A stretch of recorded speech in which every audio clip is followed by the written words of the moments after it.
Hi everybody, I'm Sheryl Gottschall. And I'm Suzy Hansen. And welcome back to Strange Encounters Zoomcast. And today Suzy and I are here and we're going to talk a bit about how we got involved in the field of UFO research, some of our experiences while in the field, and why we're still here. Yes. Why we haven't pulled the Good question. So let's start with you, Suzy.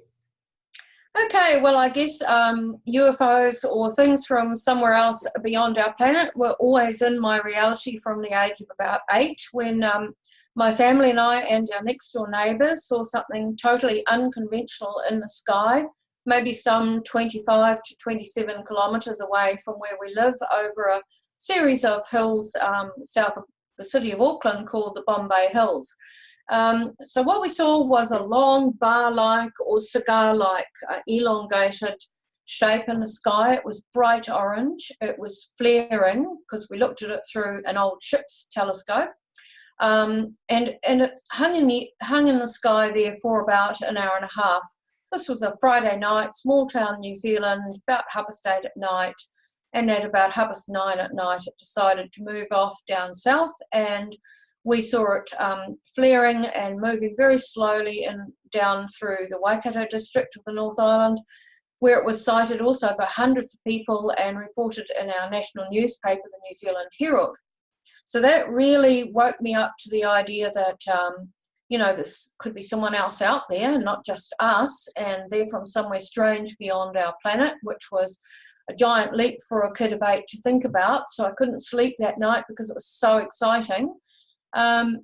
But since that time, because I've had this report on my website for a number of years, I've had a total of about 5, I think it is, people contact me, including one just the other day actually, to say that they believe they saw the same thing. So people who were living, young people at that time as I was, and one was a teenager, so he's a lot older than me now, saw it from the small rural areas and country towns around the Bombay Hills and remember it being reported in the newspaper. One guy was out late at night bringing the cows in and putting them in another paddock with his father, and they stood for a long time leaning on the gate watching this thing as we did and saw it move off just as I did. So I'm pretty sure it was the same event. So that really woke me up at an early age to the possibility of unconventional objects in our sky that we can't explain. Interesting. Great that you had those other people who saw it too. Yeah. Yes, very good. Yeah. And what about you, Sheryl? What launched you into the subject? When I was a child, I was always interested in the stars, and now I think about it, I was probably looking to escape my family situation, which wasn't great. But I would look out at the other stars and wonder if there were people out there who were looking at planet Earth, wondering, things like me, like are there other people out there and all that sort of stuff. So, and that's pretty common apparently I've heard from a lot of people. So, and from there, when I was a teenager and of the age where I could start to spend some money from my childhood job, I was buying the Australasian Post, which was a publication that's no longer available. I think it stopped printing years ago. And in there were lots and lots of stories of the paranormal and UFOs and, things like my lover is an alien and all these sorts of, the weird stories. But in some of them they were very interesting, especially the UFO ones and the landings and what people were seeing and the descriptions and the sketches of what people were drawing of their sightings. So that got me really much more interested, because I was already interested. I didn't know at the time that I had that interest until these things happened and sparked it. And then I met my first husband, and his father, who had been a member of UFO Research Queensland in Brisbane. Previously, he had been to the Brisbane City Hall to see George Adamski when he visited. and that's going back a long time. And the place was packed. There were a couple of thousand people there. They'd had stronger speakers up out the door, so for the people outside who couldn't get in, they could hear what Adamski was saying. He got a bad run. There were university students there running around with, painted green paper plates in front of them, making out they were aliens and booing. And some people were throwing food at George Adamski on the stage. It must have been really, really hard. And he walked off on stage. I mean, this is my father-in-law's memory, who's no longer with us, so I can't go back and tell. But that's what he said. And anyway, he had the 3 George Adamski books, and he introduced them to me. And that again rekindled my interest. And I was really taken by his books because even after all these years, even if some of it's, George Adamski got a really bad rap, I think. He sort of seemed to go off the deep end towards the end of his life, but I think he had experiences, and there's some of the things that he had said in his books, they was, to me, emerged as a handbook for dummies for planet Earth on how to be an advanced civilization, basically. And that's what really still underlies my interest, why I still remain. So from there, I got in touch, or my husband got in touch with UFO Research Queensland, and we joined and became members. And I've remained there for 31 years. Very good. And you? Yes, I recall Adamski came to New Zealand probably from Australia around about the same time, and the early UFO researchers in New Zealand had started up Adamski study groups all around New Zealand. So he was taken around, he spoke in town halls and small country halls and met with groups, and that was a very heightened excitement time in New Zealand, because at that stage we did have a lot of our early UFO sightings going on in the 60s and the late 50s. There were some quite phenomenal sightings, including a landing site that happened. So it really piqued public interest, obviously, as it did in Australia. And probably there was more literature in Australia than there was in New Zealand. In the early days, you had Adamski's books and a few others, but not a lot of the more modern stuff that came out until much later, and it was quite some time coming into New Zealand. So really, anyone in UFO research in New Zealand was very focused on what was happening in this country, as opposed to necessarily what was happening overseas. So my next, sorry, go on. I was just going to say that my next big wake-up call was when I was a young teacher of 20 and was on a lonely country road in the back blocks of a rural province in New Zealand called Hawke's Bay. And our car, we saw 2 lights appear in the sky, disappear, reappear, disappear. We slowed down as we came down out of some hills. We slowed right down at the beginning of a 2.5k straight and almost came to a stop, looking at them and arguing, my flatmate and I, arguing about what they were, thinking that they were an agricultural aircraft. Then they disappeared, and a few seconds later, he, in a very shocked voice, said, "Whatever it is that's coming up behind us." And within seconds, our car was engulfed with blinding white light, a loud graunching noise. We felt the car lift off the road. He lost consciousness, and I did within seconds as well. Then our next memory from travelling in late afternoon on a lovely sunny day with golden sunlight on the paddocks was of the car hitting the road. It's dark, the lights come on, the motor comes on, and we'd lost 90 minutes of time. So that was a shocking and traumatic experience at that time, but really it completely catapulted me at that stage, at the age of 20, into UFO research in terms of finding other people who'd had a similar experience, keeping my ear to the ground in the community I lived in, and people began passing me the names of people who'd had a sighting, etc. So from the age of 20, I started interviewing people and looking into the subject more seriously with that background experience of childhood as well. So it was quite exciting times, and at that stage I didn't personally know any of the veteran UFO researchers in New Zealand. It wasn't until some years later that and many experiences like that later, that I actually met some of those early researchers in New Zealand and was able to talk to them about my experiences. Mm. When you first got involved with them, did you feel like that that they seemed to know more than you did at the time, and what the heck was? Please make sense of my experiences. We used to have those questions. Well, actually, the strange thing is, I continued to teach from the Hawke's Bay experience on the country back road. I continued to live and teach in quite remote rural areas of New Zealand for quite a few years. And it wasn't until 1989, and that experience occurred in 1975, so it's quite a time later. I moved to the city of Tauranga, and there was a small UFO group there run by Harvey Cook, who was a very well-known veteran UFO researcher in New Zealand, and like UFOC, one of the world's longest running UFO groups. It's still running. Harvey passed away in 2004. But the first time I went along to that meeting, I was terrified because I really wanted to talk to someone about my experiences.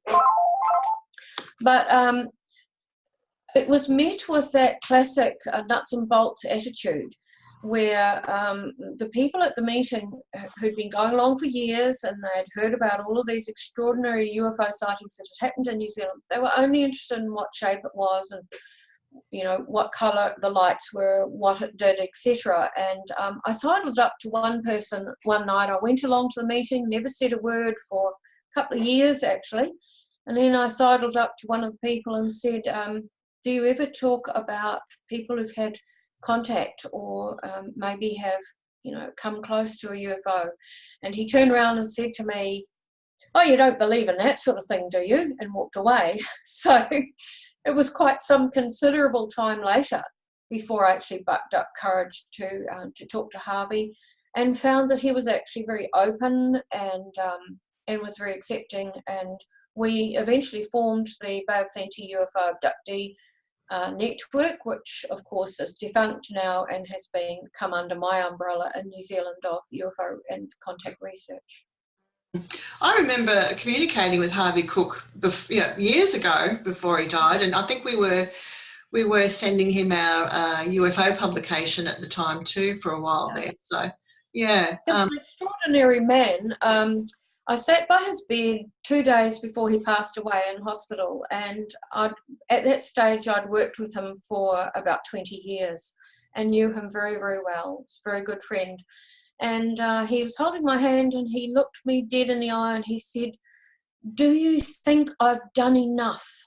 Do you think I've done enough for the subject? Do you think I could have done more? And I thought it was an extraordinary question to ask so close to his deathbed, because he'd been all over television and radio for something like 44 years, and he was a household name. And although he'd never had a sighting himself, which is extraordinary, he had this huge commitment to the subject, as do we, I think, Sheryl.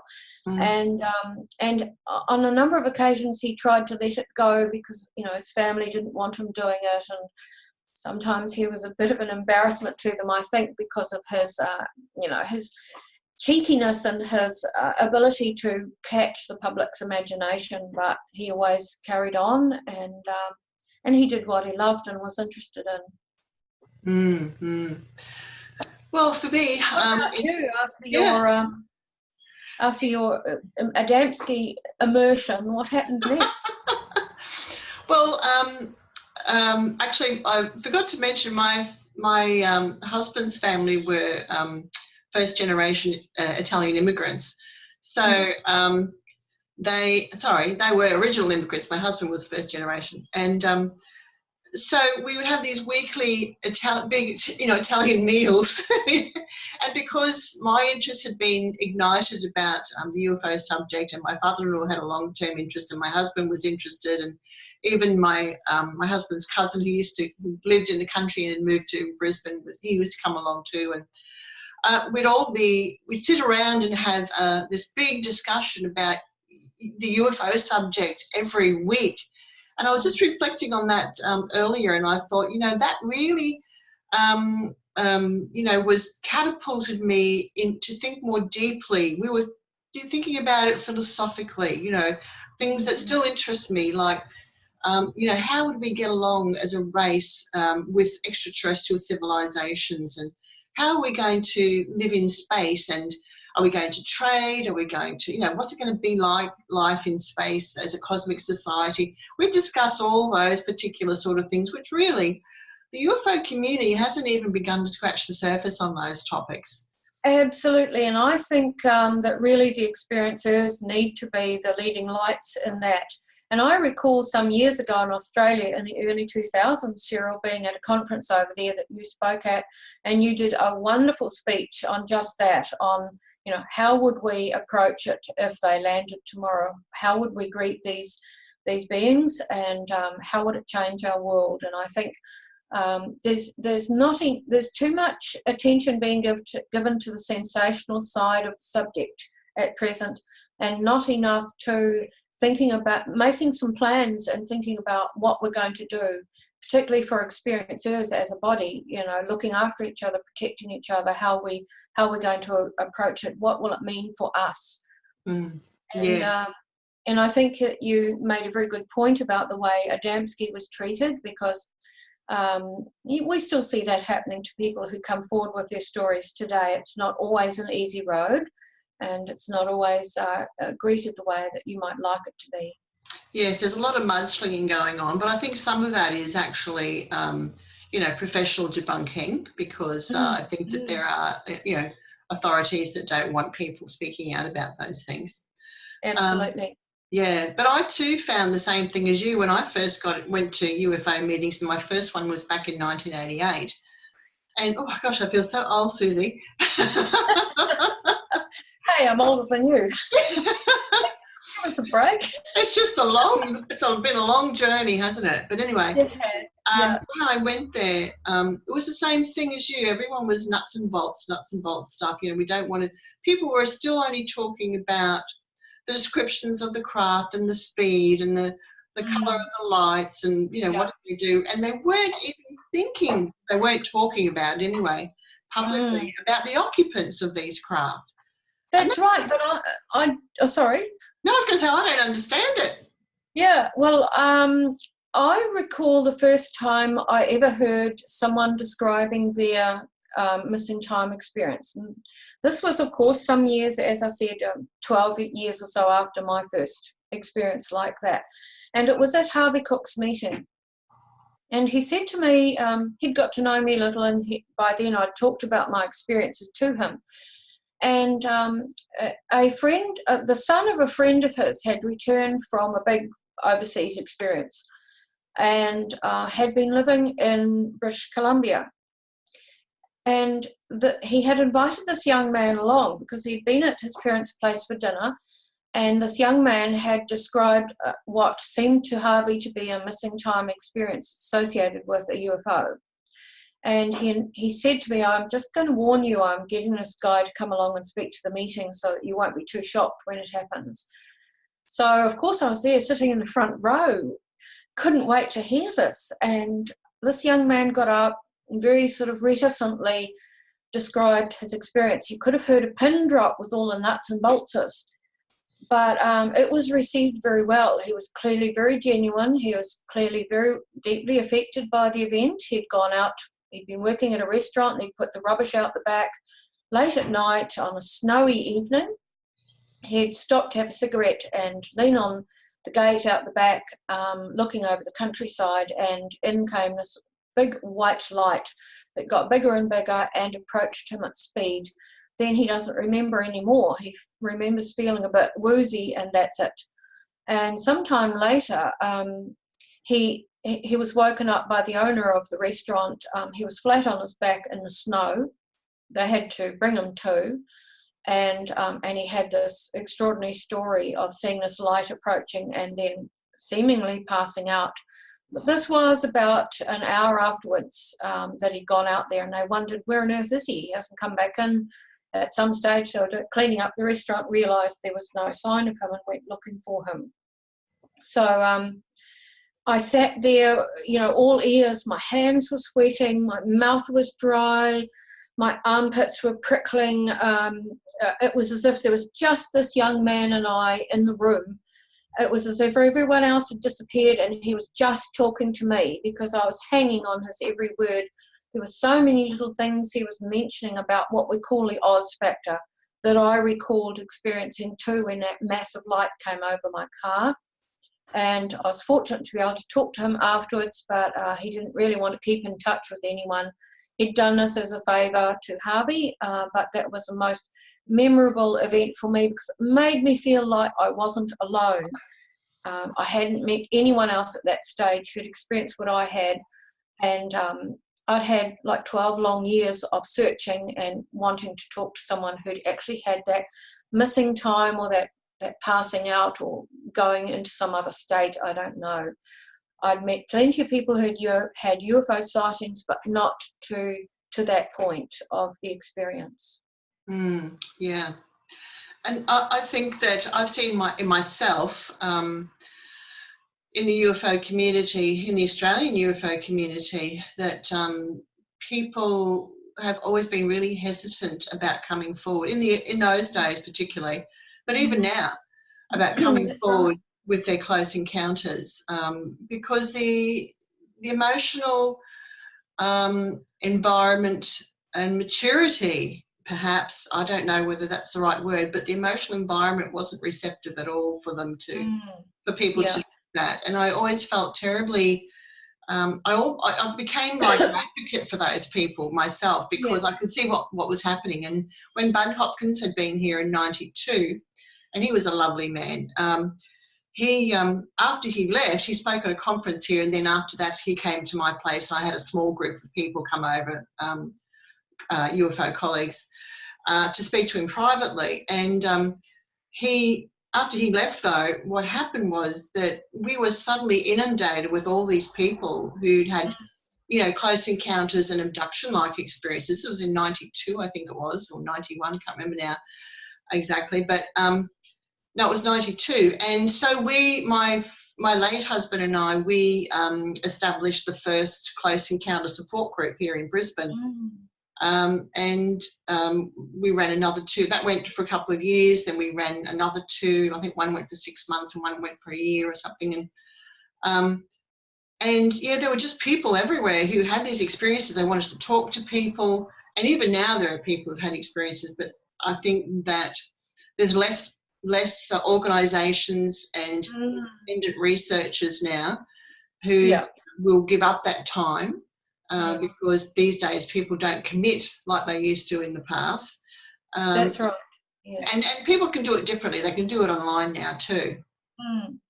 That's right, Sheryl. And I, around about that same time, because New Zealand would have followed the same sort of path as Australia, and in the early and mid-90s, I remember we had a group here in New Zealand that evolved called ETA, Estimated Time of Arrival. I like it.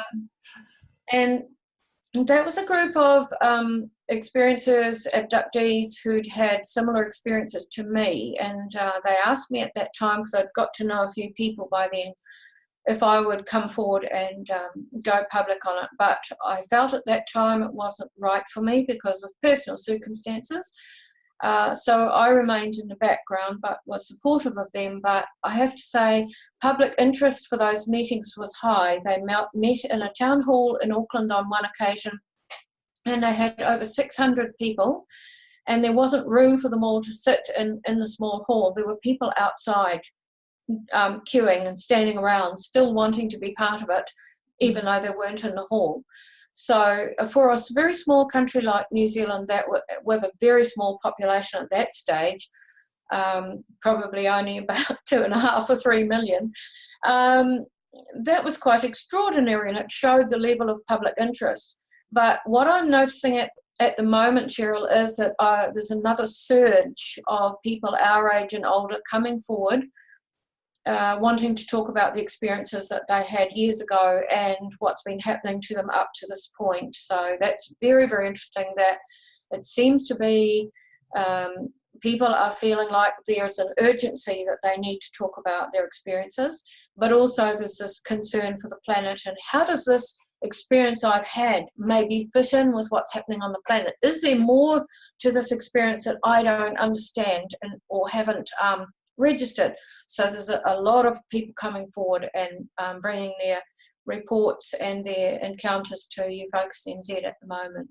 And I just had a call last night from someone who he himself had seen things as well as a friend of his over in the Solomon Islands many years ago. So yes, every now and then. Well, we're not getting as many people here coming forward with their close encounters, but we're certainly still getting sighting reports, things like that. But the close encounter people, it's a bit like in the days when, in the 50s and 60s, when it was all about space brothers.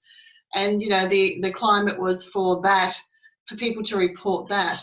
And I think people are having the abduction type experiences or the other types of close encounters that perhaps were not so positive and, you know, benevolent. They were on the ground. But then things switched over, didn't they, in the 90s when all we heard about was alien abduction experiences. The people with those positive, uplifting experiences, if you want to call it that, they went underground. So I'm not sure where we are at the moment. I think everyone's gone underground. It's definitely been swings and roundabouts, hasn't it, Sheryl? So what did you do next in terms of your official, if I can put it that way, involvement in the UFO field? Yes, well, I got involved in '88, and 3 years later I found myself as president of UFO Research Queensland, and I was asked to be president. I said yes. So, and then I've been president for about 24 years now, even though I've been involved for 31 years. You know, a couple of times over a couple of different terms because I had an illness for 5 years, seriously ill for 5 years, and that's why I had to step down. But gosh, I don't know, where do you start? There's been you've spoken at conferences in Australia. Yes, yeah. I haven't published books or anything like that. I have a lot of stories to tell, so I really appreciate these Zoom casts where I know we'll eventually get around to telling a lot of those that haven't been published from our records, and because you just don't have the time. You don't have the time. Right. Yeah. What I don't want to do is go to the grave like many other people have done without recording it somehow and getting it out there. Yes, that's really important. Well, really, it's history. It's an extremely important part of history. And, you know, when I come over to see you and speak for your group shortly, I'll be talking about how absolutely important the sightings are, even though many contact researchers have chosen to push them to one side. They really are important. And I'll be explaining why I feel that is. So, I'm telling now. Well, what I think is what's going to happen in the future, I'm hoping anyway, is that when enthusiastic people of the future get their hands on the records that we've created, they'll go back through that and they'll go, like I've done in my own experience, like my memory's gone back to the earlier days when I was involved, and I thought, wait a minute, there's a connection here between people who have close encounters and people who report near-death experiences, even though I didn't get it at the time, right? So I'm hoping in the future, when people go through the records and I'm no longer here, that they'll go, wait a minute, what about this and what about that? So there'll be more things that will come to light. Of course, though, the UFO or the interest by mainstream media is changing. So that's going to be a different thing. And you know, I believe in over in the States, particularly the mainstream media has really picked up and run with all this latest stuff that's been going on with To the Stars Academy and Luis Elizondo and all that sort of stuff. And so my impression is from some people I've been speaking to who've been over to the recent UFO Congress is that door's open and that door's not going to close now. So in the future, it's going to be a different background for people to work in this field of research than what we had. Absolutely, and I also think that with the march of science and our understanding of consciousness, when people re-examine many of those accounts and first-hand accounts recorded, videoed, and written by witnesses, there's going to be a lot of stuff they're going to recognise and understand that maybe wasn't understood back in the 50s and 60s and 70s when a lot of these things were being documented. So it's really important that we maintain our archives, and we've got a huge archive for UFOCUS NZ, and I would describe it as a treasure trove because for whatever reason New Zealand has a phenomenal history of well-documented UFO sightings, and many of them by pilots, air traffic controllers, etc., very high credibility witnesses. So there's some very interesting reading there. That's fantastic. Well, I guess I was a committee member with Harvey for his group for maybe 15 or so years. And as 2000 was approaching, I decided that this was a small group in a small city. Sometimes I only got 12 people coming along, sometimes there were more.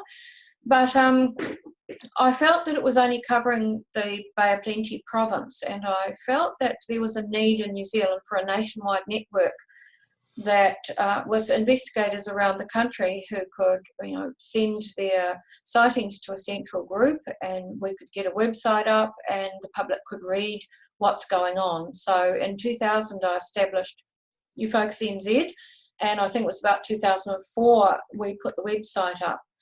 And my main focus was to get on board with staff members and investigators, people who the public would see as high credibility, and preferably those who'd had UFO sightings themselves.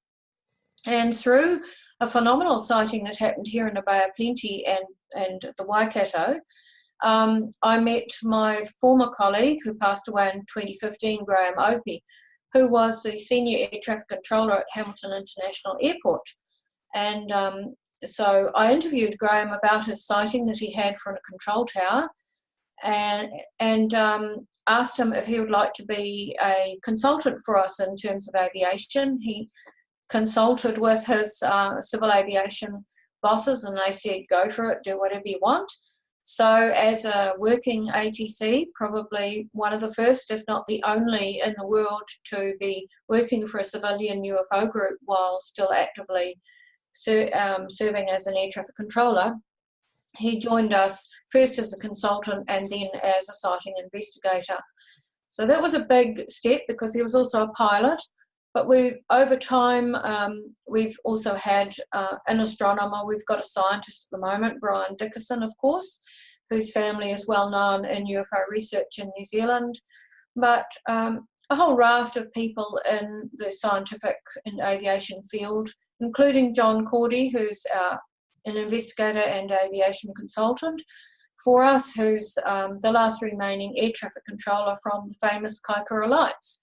And he was sitting in the control centre at Wellington Airport and looking at them, talking to the pilots, etc. So he is able to do a fantastic speech, even though he's 86 now.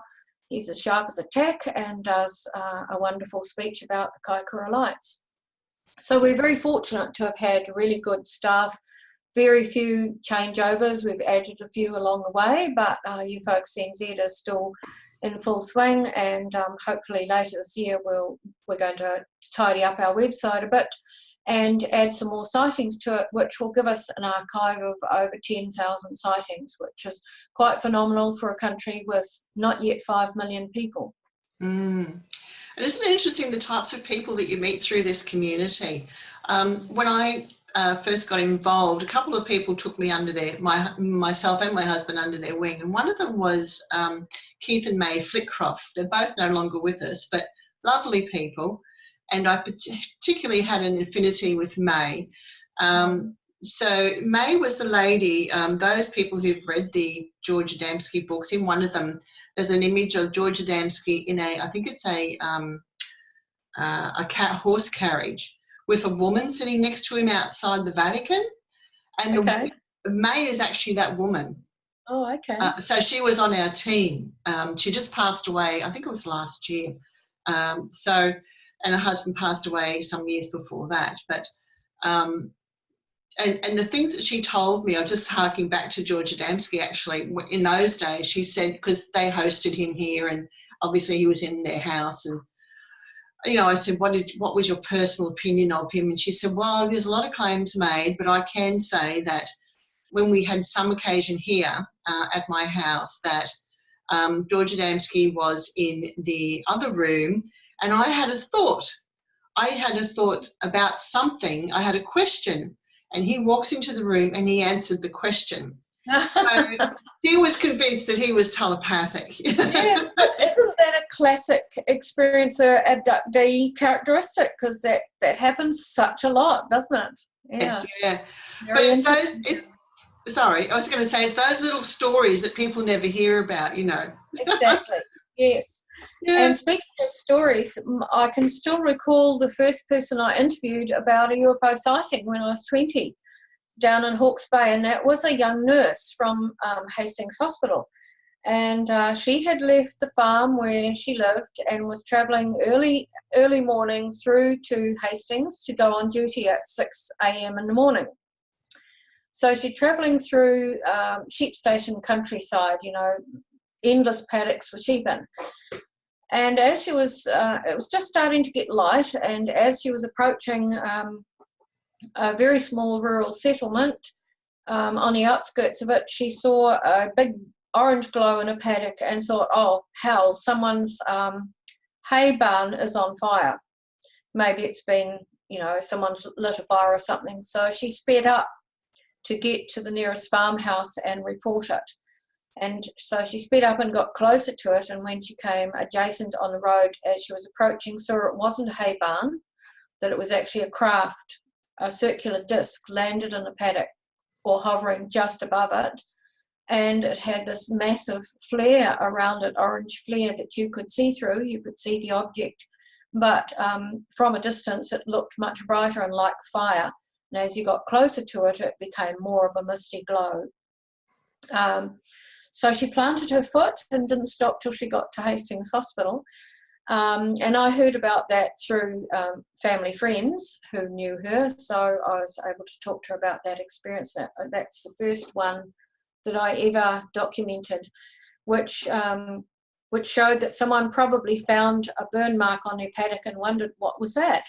Yeah, amazing. Yeah. Mm. There's so many reports that they're just like a mishmash of one giant collection of a report that I carry around in my head, and I'm hoping to get some of those out onto this Zoomcast. Yes, yeah. I mean, we've got records as well, but there are always other things. You hear from people that they don't actually officially come forward and give you a report, but they tell you things, so. That's right. And if you don't write it down, you lose it. But, some are so memorable that you never forget them too. Absolutely. And we're not alone. There's lots of people like us in our situation around the planet. Yeah. That's right. Yeah. Yeah. It's actually a very, it's a real privilege to be that go-between between the public and the people who report these things. There are things that even then, we could sit here for the rest of our lives and talk about those and never get through them all. Yes, that's right. And, we still get people who write to us and say, look, I've had this sighting. I had to think before I clicked on send because, I don't want you to think I'm crazy. And we smile to ourselves because, hey, I've been doing this. This is my 45th year. And you're a well-established organisation, and this is what you do. This is what you deal with, and people are still afraid, some people, to report to the people who do this for fear that we will think that they're crazy. It's just the level of fear of derision that is out there with a lot of people. Even with everything. It's still there, and I mean, perhaps not in a country like the States or some other countries, but certainly down here at the bottom of the planet in New Zealand, it's still a bit that way. So why are we still here, Suzy? Well, I'd just like to mention one thing before I address that one, and that is with the number of countries around the world beginning to release their MOD files, we decided that we would put in Freedom of Information Act inquiries to our own MOD here. So 2008, 2009, we did that, and I had a short series of communications with the Chief of Defence Force in New Zealand about the possibility of some files being released. He said at first in his letters that what would not be the case, but that he would like to see something along the lines of what the UK had done in New Zealand, because we're part of the Commonwealth. But over time, a couple of letters later, he came forward and said, actually, we are going to release some of the files. And that happened in 2010 and 2011. There were 2 releases. There are 15 volumes, and they're sitting on a shelf behind me here. We got given complimentary copies of them, hard copies of them.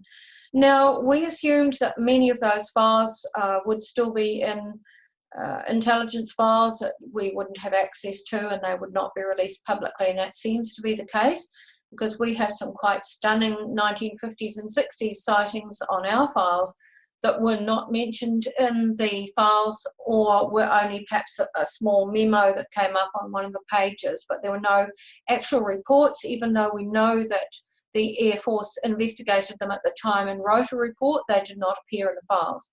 So there will be intelligence files and files that are held in confidence for various reasons for 50 or more, 70 years. So there will be more come out in the future. We didn't think that a lot of new stuff would come out, and we were quite correct in that assumption, but there was a lot of information about some of the well-known sightings as well. However, Graham, my former late colleague, went through the files with me, and we marked over 92 pilot sightings. And as far as we know, most of them were not investigated, which is quite phenomenal. So, there's still a lot of information out there that those pilots now are either elderly or have passed away, and that information has been lost, or it is held in confidential files still by the MOD.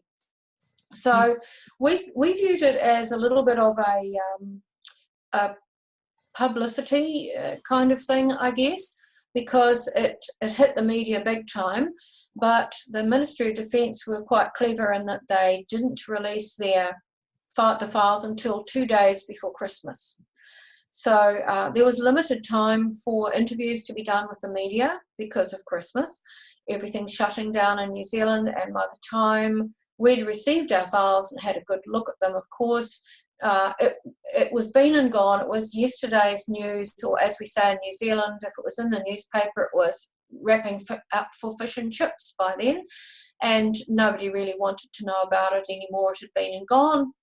But in other ways, it was good because the following year we did get approaches from media to do some documentaries, National Geographic and 60 Minutes, etc. So we did actually get some good publicity out of it, so that people were aware that we exist and were able to report sightings to us. So that was, we think that it was worthwhile, even though there was not a lot of new stuff in the files that were released at this time. Mm. So I'm just watching our time. Why are we still here, Suzy? Let's wind up with that. Well, I'll keep it short and sweet then. For me, I think I have had this massive commitment to the subject as being an experiencer myself, and being able to talk about what the environment is like on a physical craft.